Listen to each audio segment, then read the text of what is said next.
शलोम शलोम। प्रभु यीशु मसीह नासरी के नाम में। बुलाए हुए तो बहुत हैं पर चुने हुए थोड़े हैं। अब ये चुने हुओं को देख लें, कौन है चुना हुआ। तो उसके लिए हमें मत्ती 21 और 22 जरूर देखना चाहिए।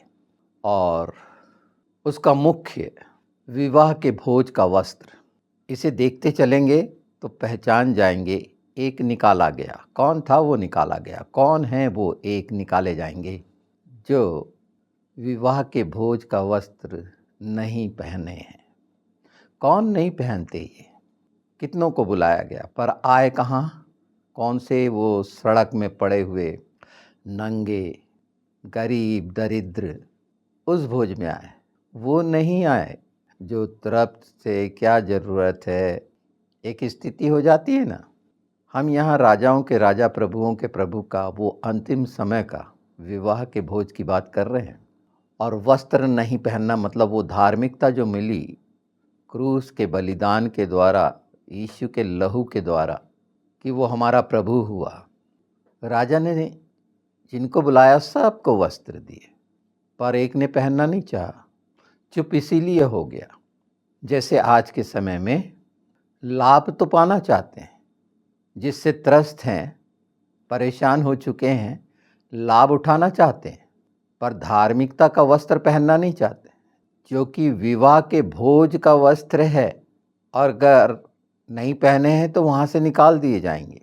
ये छिपे हुए लोग पहचाने जा सकते हैं कितने खुदगर्ज हैं या किस मानसिकता से ग्रस्त हैं। जब एक विश्वासी मसीह का हो जाता है, यीशु का हो जाता है, प्रभु का हो जाता है, तो उसकी धार्मिकता में आता है। और जब प्रभु की धार्मिकता में कोई व्यक्ति आता है तो इस पृथ्वी पर वो सब उसे सहना चाहिए जो उस पर बीत रहा है, जिससे वो मजबूत हो, पहचान सके।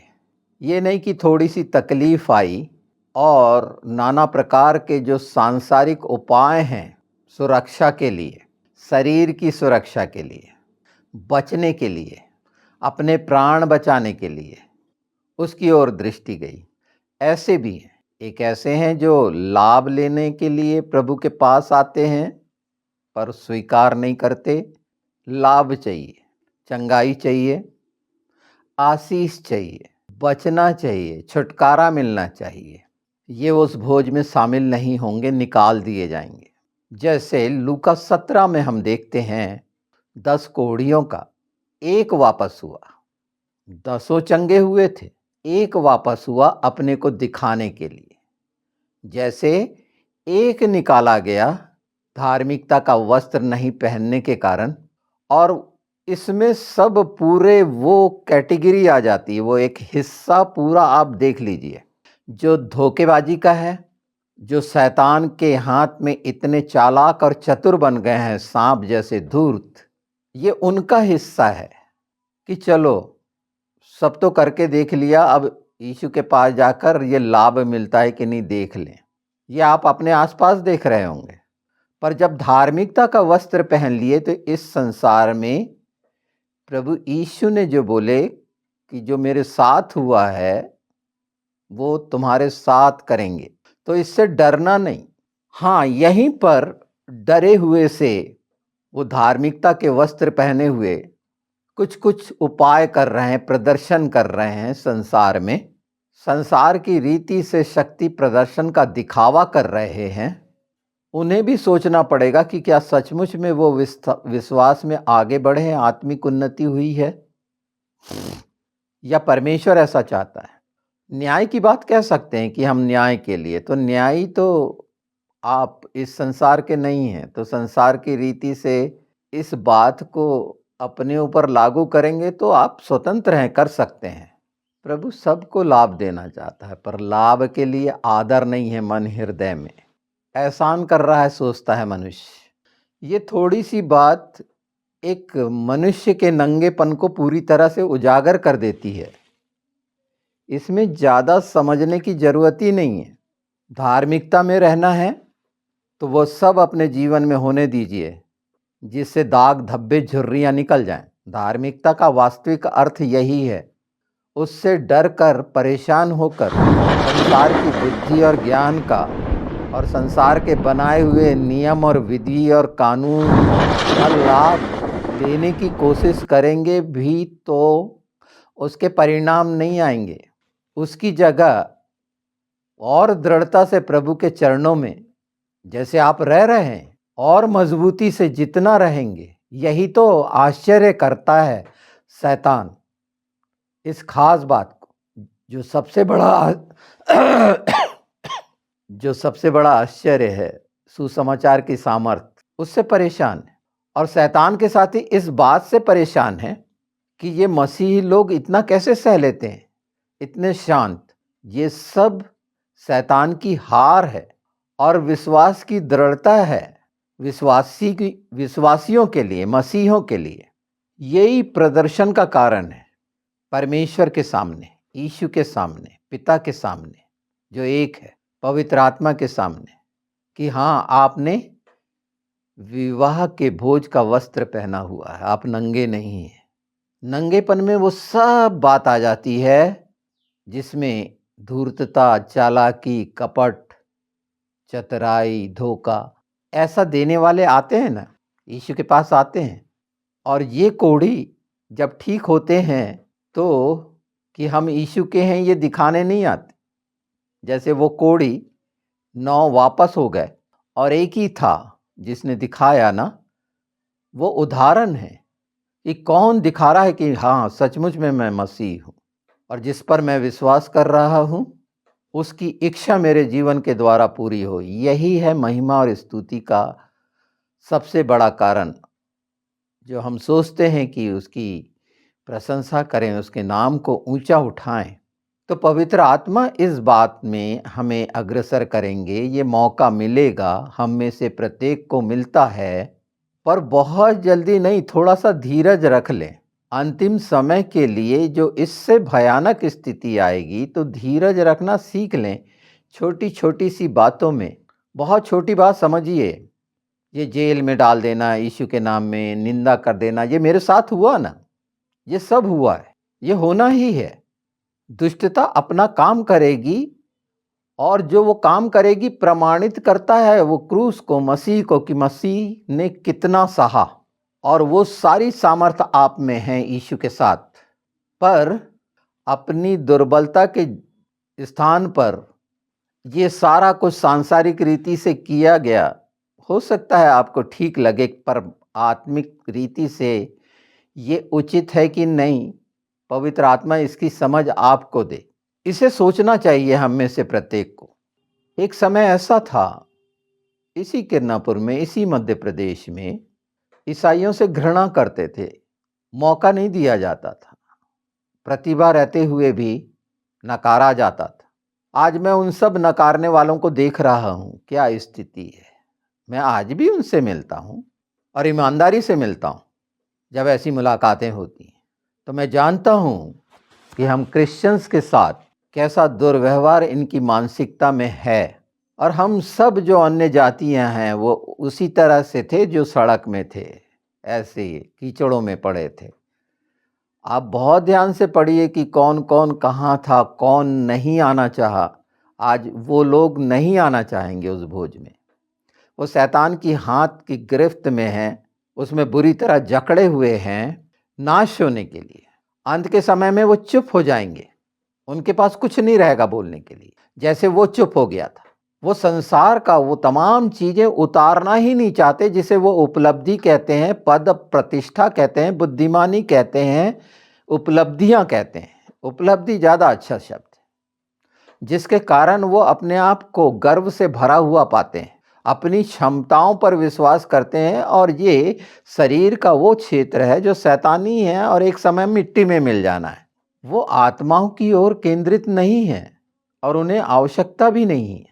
इसे हम सब बहुत अच्छी तरह से जानते पहचानते हैं। और जब भी ऐसी बात आती है तो एक बात तो पवित्र आत्मा याद दिलाते हैं कि ऐसों के लिए प्रार्थना करें। तो जब प्रार्थना की भी बात आ गई है तो हम ये भी याद रखें कि सबसे मुख्य एक मसीह के जीवन में प्रार्थना का बहुत जो बहुमूल्य प्रमाण वो एक मसीह के द्वारा बोले गए शब्द का होता है जो यीशु के नाम में पवित्र आत्मा के द्वारा मसीही जन के मुंह से निकलता है। और नासमझी के कारण कई बार ऐसे शब्द निकल जाते हैं जो खारे पानी के होते हैं, अर्थात किसी के लिए बुराई की सोच और निंदा की सोच ये मसीहों में भी पाया जाता है। और एक ये पहला ऐसा काम है जो हर एक मसीह को कर लेना चाहिए कि अपनी बोली गई वो तमाम बातें जो बुराई की लगती हैं उनका खंडन कर दें, क्योंकि इसका लाभ शैतान उठाता है। और देखेंगे आपके भाई बहन जो मसीह कहलाते हैं, हमारे भाई बहन जो मसीह कहलाते हैं, हमारी बातों के कारण उन्हें ठेस नहीं लगेगी, वो बच जाएंगे, क्योंकि यही तो प्रार्थना हम करते हैं। पर कई बार मीन मेक निकालते हैं। हमें बहुत ही प्रैक्टिकल, एकदम छोटी छोटी सरल बातों पर ध्यान देना चाहिए। जब निकली है तो ये बात मैं कह दे रहा हूँ, क्योंकि आप साफ साफ उनको पहचान सकते हैं जो संसार की नज़र में पता नहीं क्या क्या एलिट और दुनिया भर के नाम और कॉर्पोरेट और बड़े बड़े घराने और बड़े बड़े नाम जैसे राजा महाराजा, कोई नहीं रहा, ये भी नहीं रहने हैं। इनकी बातों को महत्व देंगे, अर्थात पैसे की बातों को महत्व देंगे। जिनके पास ऐसा कुछ है उसको महत्व देंगे कि ये सच है। वो भी अपनी उपलब्धि, अपने प्रयास को गिनाएगा कि तुम भी ऐसे करो और तुम पालोगे। आज वो सारी चीज़ें धरी की धरी रह जाएंगी। इस एआई के युग में एआई इनको इतना बर्बाद कर देगा, पूरा पैरालाइज कर देगा, मानसिक रूप से, आत्मिक रूप से तो होना ही है, शारीरिक रूप से भी ये हो जाएंगे। आप देख ही रहे हैं, जैसे जैसे साधनों की उपलब्धता होती है, इंसान आराम फरोश होता जाता है और उसका परिणाम उसके शरीर पर दिखता है। तो कितनी घिनौनी बात है उनके लिए जो राजाओं के राजा, प्रभुओं के प्रभु को धोखा देने के लिए उसके पास आते हैं, भक्ति का ढोंग करते हैं, ईशु ईशु करते हैं। इसमें आपको मैं कोई रेफरेंस नहीं दे रहा हूँ, ये सब बातें बाइबल में पाई जाती हैं, लिखा है इसमें। चुप होने के लिए भी लिखा है रोमियो में, कौन चुप हो जाएंगे। सारा जगत वचन के अनुसार दोषी है, सारा जगत, हर प्राणी, हर मनुष्य। मैं उनमें उन जीव जंतुओं को नहीं ले रहा हूँ। अगर प्राणी से ये तात्पर्य आपका है तो हटा दे ना, मैं मनुष्य के लिए बोल रहा हूँ, हर एक। और यही अंगीकार करना, वस्त्र कौन नहीं पहनना चाहता जो पश्चाताप करना नहीं चाहता, वो मानता ही नहीं कि मैं पापी हूँ। कौन नहीं आएगा विवाह के भोज में वस्त्र पहने? वो सोचता है जो मैं धर्म कर्म के कारण दयालु हूँ, धर्मी हूँ, वो नहीं आएगा। और ये शिक्षा शैतान की लोगों को मिली हुई है, और वो शारीरिक कर्म पर विश्वास करने वाले नहीं पाए जाएंगे। पर जो आ गए हैं, हम इसमें सब ये जान रहे हैं कि धार्मिकता का प्रभाव क्या है, वो वस्त्र पहने हुओं को क्या परिणाम इस संसार में देखना है, उसमें मजबूत होइए, वहाँ पर पीछे मत हटिए। आपने दिखा दिया है कि आप कोढ़ी थे और चंगे हुए। वो जो कोढ़ से भरे हुए हैं, मवाद से भरे हुए हैं, वो नहीं दिखाना चाहते, वो अपने आप को धर्मी दिखाना चाहते हैं। और वो विवाह के भोज में वो वस्त्र नहीं पहन सकते जो यीशु के लहू से शुद्ध हुए हैं। वो इसकी समझ भी नहीं पा सकते। स्वर्ग की कामना करते हैं जो शैतान ने राह दिखाया है, ये मानने को तैयार नहीं कि मैं पापी हूँ। उन्होंने जाना ही नहीं कि पाप मृत्यु है, जिसे सिर्फ हमारे उद्धारकर्ता यीशु मसीह नासरी ने निकम्मा किया है, और घोषणा करी कि मैं पुनरुत्थान और जीवन हूँ। ये प्रमाणित है, ये पुनर्जन्म नहीं है। पुनर्जन्म के धोखे शैतान के द्वारा नाना प्रकार की क्रियाएं आप सुनते हैं ना, आत्माओं को बुलाना, और ये कितना झूठ। ये दुष्ट आत्माओं के चक्कर में फंसकर आश्चर्यचकित मत हो, क्योंकि हम एक ऐसे देश में रहे हैं जो भूत प्रेत, जिन जिन्नात, जादू टोना, मूर्ति पूजा से भरा हुआ वो ही संस्कृति है इस देश की, जहाँ मंत्र तंत्र, वशीकरण, धोखा, काबू में करना, ये शैतान के काम, ये है नींव इस देश की नहीं, पूरे संसार की, जहाँ से मूर्ति पूजा आई। दो भाग यही है। ये जो सामने आता है आप अच्छे से पहचान लीजिए। इसमें हमें बहुत सारी व्याख्या करने की जरूरत ही नहीं है, विस्तार उनका बहुत सारा मिल जाएगा, क्योंकि वो अपने अनुसार उपलब्धियों को चाहेंगे, और वो उपलब्धियां उनको तब मिलेंगी जब वो उनके दास बनेंगे, उनके अनुसार वो कृत्य करेंगे जो अधर्म की श्रेणी में आता है। ये एक सच्चाई है। हम प्रभु के जन जो सिर्फ उस सृष्टि रचयिता सर्वशक्तिमान की आराधना के लिए हैं, जो हर मनुष्य है, और इसीलिए तो जगत के लिए प्रभु यीशु ने अपना लहू दिया कि सब बच जाएं। ये असाधारण विषय है। अगर इसके विस्तार में जाएंगे तो हम पूरा पूरा साफ साफ देख सकेंगे, पर इसके लिए आवश्यक है ये दो जो सच्चाइयां हैं, एक निकाला गया, एक वापस आके दिखाया। कौन सी स्थिति में है वो मनुष्य, क्योंकि न्याय तो अपने घर से होगा। अपनी उपलब्धियों का बखान अगर मसीही कर रहा है तो सचमुच में क्या वो यीशु को महिमा दे रहा? जैसे आज अपनी महिमा कराने वाले ये सब आप देख रहे हैं, इस पर बात करना भी फजूल है, पर आप व्यक्तिगत इस बात को जानिए और अपने आप को पहचानिए कि आप उस विवाह के भोज में वो वस्त्र जिसे आपको दिया गया है आपने पा चुका है, पहने हैं कि नहीं? नहीं तो आप चुप रहेंगे, आप अपनी गवाही नहीं दे सकते। आत्मा की जो सबसे बड़ी गवाही हर मनुष्य की है वो पश्चाताप पर समाप्त होती है कि मैं दोषी हूं, मैं पापी हूं, मैं कोढ़ी हूं, मुझ में बुराई भरी हुई थी, मुझ में मृत्यु थी, अब मैं जीवन पा लिया। तो हमारे काम भी जीवन के होने चाहिए, जिसमें सब बातें आती हैं कि परमेश्वर का प्रेम प्रकट किया जाए। हमारे जीवनों के द्वारा वो समर्पण और बलिदान होने चाहिए एक मसीह के लिए। जो कुछ भी हमारे पास थोड़ा बहुत है वो भलाई का कारण बनना चाहिए, और जब तक ये देने का स्वभाव नहीं आएगा आपको मिलेगा नहीं। ये सबसे गहरी वो परत है। वो स्त्री का याद करिए, बाइबल में है, बस बोले कुप्पी में तेल है और थोड़ा सा मैदा है, बोले मेरे लिए बना के लिया, अपना आखिरी और आखिरी भी दे देना। ये आज के समय की सोच नहीं कर सकती, मुझे वापस मिलेगा कि नहीं। फिर विश्वास कहाँ रहा? फिर यीशु की वो बात कि जब मैं भूखा था तुमने मेरे को खिलाया, कहाँ रही? जब मैं नंगा था तुमने मेरे को पहनाया, कहाँ रही? जब मैं परदेसी था तुमने आसरा दिया, जब मैं बंदी गृह में था तुमने देखा, कहाँ रहा? तो शरीर के द्वारा ये कर्म तब पूरी रीति से सार्थक होता है जब ये आत्मा की रीति से पहचाना जाता है कि ये यीशु के लिए कर रहा हूं मैं, जिसने मुझे बचा लिया। उसने कहा है अपनी धार्मिकता दिखाने के लिए नहीं कि मैं बहुत दयालु हूं। अगर वो दया और नम्रता हमारे जीवन में नहीं डालता, वो अपना हृदय हमारे जीवन में नहीं रखता, तो जो जैसा मैं कह पा रहा हूं कह पाता क्या? और जो मसीही कहते हैं कह पाते क्या? बिल्कुल भी नहीं। ये तो अपनी जगह साबित होता है कि पवित्र आत्मा के द्वारा प्रेरणा पाकर ये सारी चीजें होती हैं। तो बार बार ये हमें याद रखना चाहिए कि हम वो निकाले ना जाएं, क्योंकि उसके बाद नर्क की झील है।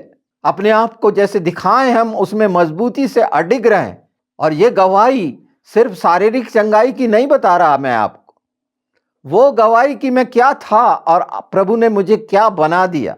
उन सड़कों में भटक रहा था, पता नहीं 50 मार्ग में भटक रहा था, कंगाल, कुछ भी नहीं था, लोभ लालच से भरा हुआ, पता नहीं कैसी तमाम संसार की गंदगियों में पड़ा हुआ, सड़क पर फिकाया हुआ लावारिस था। और उसने अपने भोज में बुला लिया अपने बलिदान के द्वारा। उसने किसी को नहीं छोड़ा, सबको बुलाया। किसने इनकार किया? कैसा कैसा इनकार किया ये आप सब देख रहे हैं।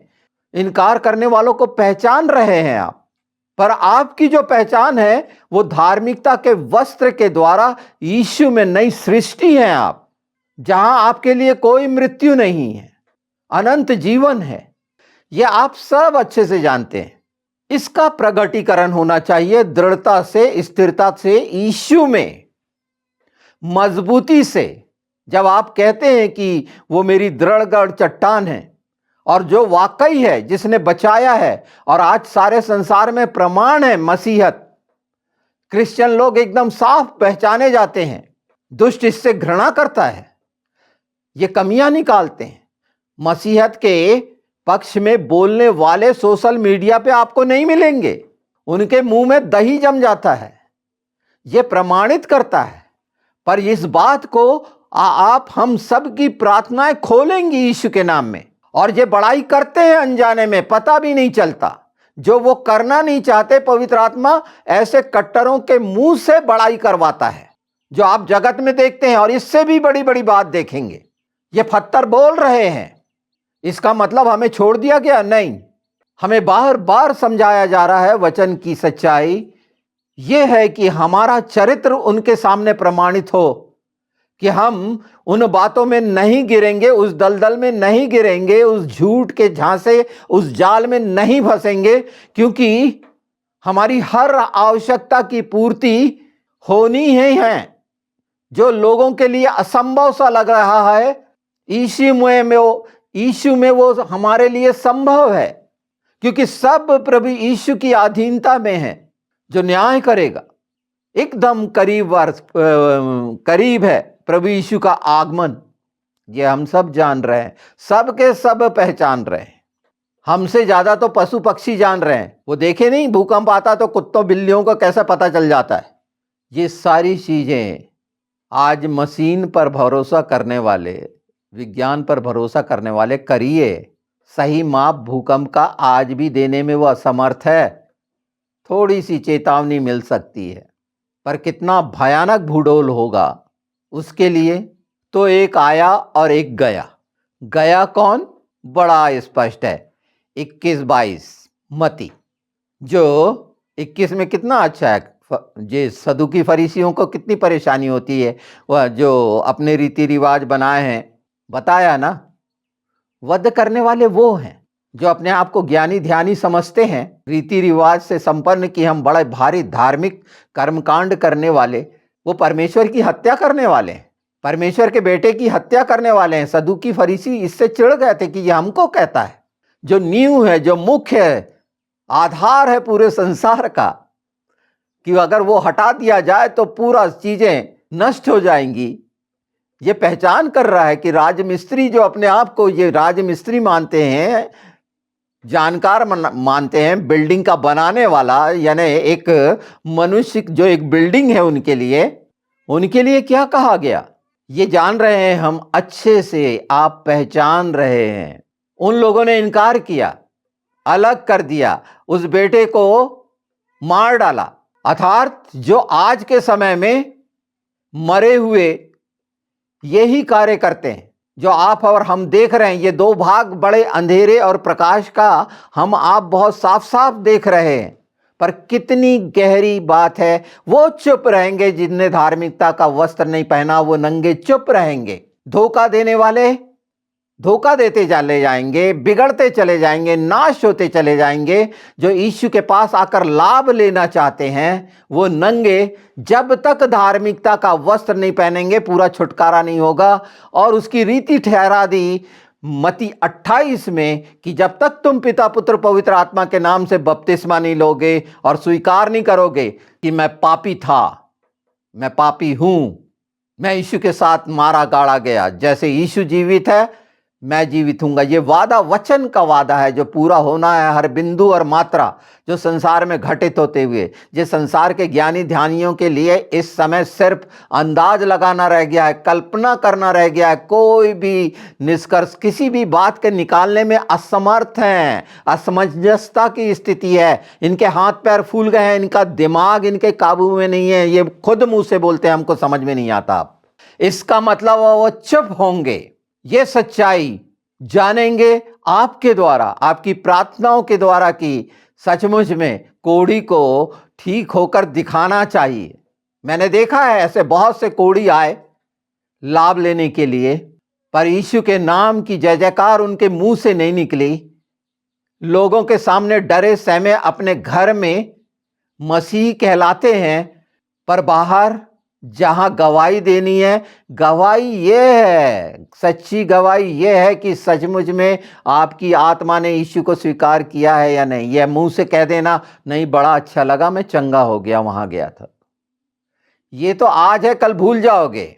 और धार्मिकता का वस्त्र पहन लिए हो तो तैयार हो जाओ सच्चाई से कमर कसकर, कि संसार में मसीह की भेड़ों को जैसा व्यवहार कर रहे हैं शैतान के साथी, पर संसार पर यीशु विजयी हो चुका है। इसलिए आपको घबराने की आवश्यकता नहीं है। थोड़ा सा कष्ट होता है, और आप ही कहते हैं कि जी में जी ले आता है।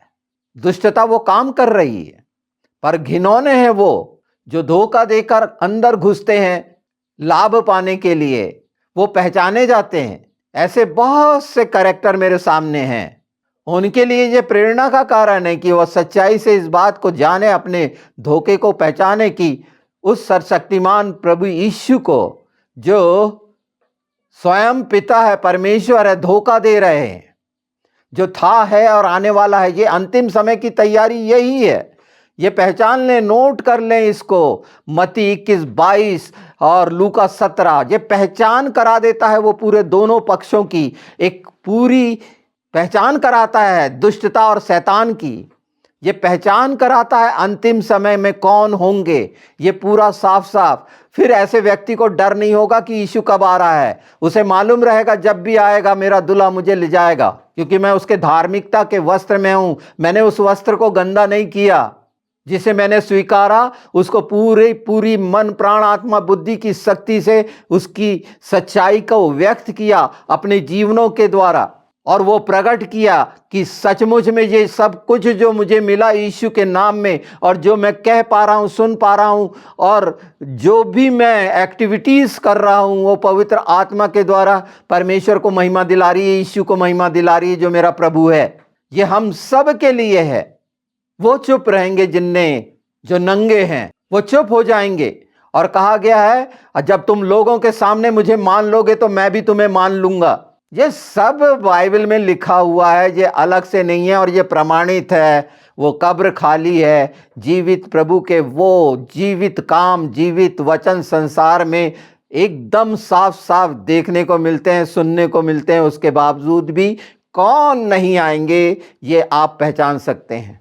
और ये आज पूरा होता है कि बुलाए गए तो बहुत हैं, चुने गए थोड़े से हैं। तो चुने गए वो जो धार्मिकता के वस्त्र पहने हैं और उस पर भी उस सच्चाई के साथ खड़े हैं। ये नहीं कि धार्मिकता के वस्त्र, बपतिस्मा ले लिए, ये सब कुछ हो गया, अब अपनी जान बचाना है। आखिरी ये है कि जो प्राण बचाएगा वो खोएगा। तो हमने ये शुरुआत की है, इसमें बहुत सी बातें रह गई हैं जो आत्मा चाहता है। और इसीलिए ये कि हम आपस में इन सच्चाइयों को हर दिन पहचानें। अपने वस्त्र को अगर गंदे कर लिए हैं तो यीशु के लहू से धो लें जो धार्मिकता का है। और निश्चित आप जानेंगे कि वो हमेशा क्षमा करता है। उसके उपकार अद्भुत हैं, करुणाकारी है। उसकी करुणा सदा की है। वो दयावंत है, 7 का 70 गुना माफ़ करने वाला। अगर बह गए हैं किसी रीति से, कुछ हो गया है, वो आशा सच्ची है। उसके पास आओ, वो गले लगाता है, इनकार नहीं करता, दुत्कारता नहीं। इसलिए डरने की ज़रूरत नहीं है। वो हमेशा हमारा साथी है। उसका वादा है, मैं तुम्हें कभी नहीं छोड़ूंगा। और वो छूट न जाओ। खुद उसने स्वतंत्र किया है। उसे थामे रहो, पकड़े रहो उसके वचन को, जो ये सच्चाई है। वो और कुछ नहीं चाहता। वो सच्चाई का प्रेम, और प्रेम में नहीं तो वो सब सच्चाई जो वचन की है आपके जीवनों के द्वारा प्रकट हो यीशु के नाम में, कि आप लोगों के सामने अपने कोड को बता सकें, अपनी सच्चाई बता सकें। शारीरिक चंगाई आज है, कल नहीं है, पर आत्मा की चंगाई, वो कोड़, वो मृत्यु और वो पाप कैसे हटाया गया, यही मजबूती है। यही हमारे मन प्राण आत्मा में हमेशा बना रहना चाहिए कि हम हर जगह उसके नाम से खड़े होकर उस सच्चाई को बता सकें, बेखौफ होकर, चाहे हमारे लिए प्रताड़ना का कारण क्यों ना बने लोगों के द्वारा। वो सोचते हैं हम आनंदित होंगे। यहूदियों ने कैसे मारे थे? पतरस और यूहन्ना को कोड़े। वो आनंदित हुए थे कि हम तेरे नाम से ये सह रहे हैं। तो दुखित मत होइए, परेशान मत होइए। इसके पहले बहुत सा प्रभु यीशु के जितने चेलों का देखोगे और लोगों का देखोगे, और उस समय की महिलाओं और बच्चों का देखोगे, तो रोमियों ने कैसे आरों पे फेंक के कत्ल किया था, कैसे गरम चमड़े में डाल के गरम में छोड़ दिया जाता था, उबाले पानी में डाल दिया जाता था, जलाया जाता।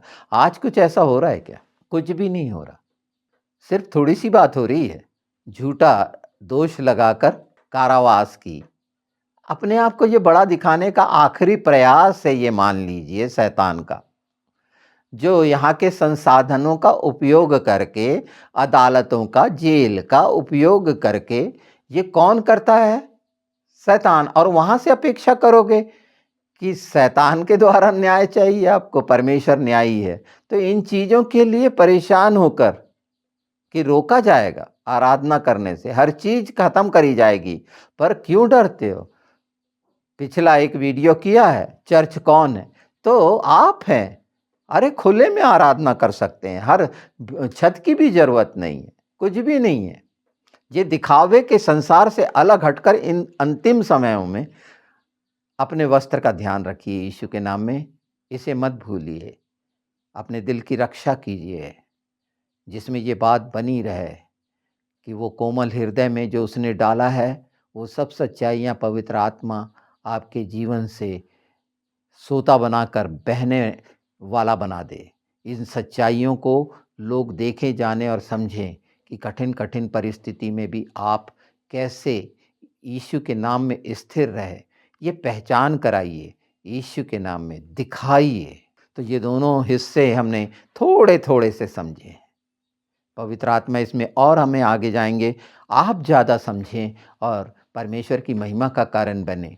और ख़ास बात आज बीच में आई थी कि निश्चित अपनी प्रार्थनाओं में उन बातों का खंडन कर दें जो अपने भाई बहनों के लिए कमजोरी या बुराई या दुर्भावना से की गई है, या कोई भी ऐसा नकारात्मक शब्द हमारे ज़बान से अगर निकला है जाने अनजाने, तो उसके लिए माफ़ी मांगते हुए परमेश्वर से चाहें कि ज्यों का त्यों कर दे, कि मेरे बोले गए किसी भी शब्द के कारण मेरे भाई बहन को किसी तरह का उसकी आशीषों में व्यवधान डालने वाला मैं क्यों, नुकसान पहुंचाने वाला मैं क्यों। और यही बात अगर आ जाएगी तो सबके लिए भलाई हमारे जीवन से मीठा पानी का सोता निकलने लगेगा, जो निकलना ही चाहिए यीशु के नाम में।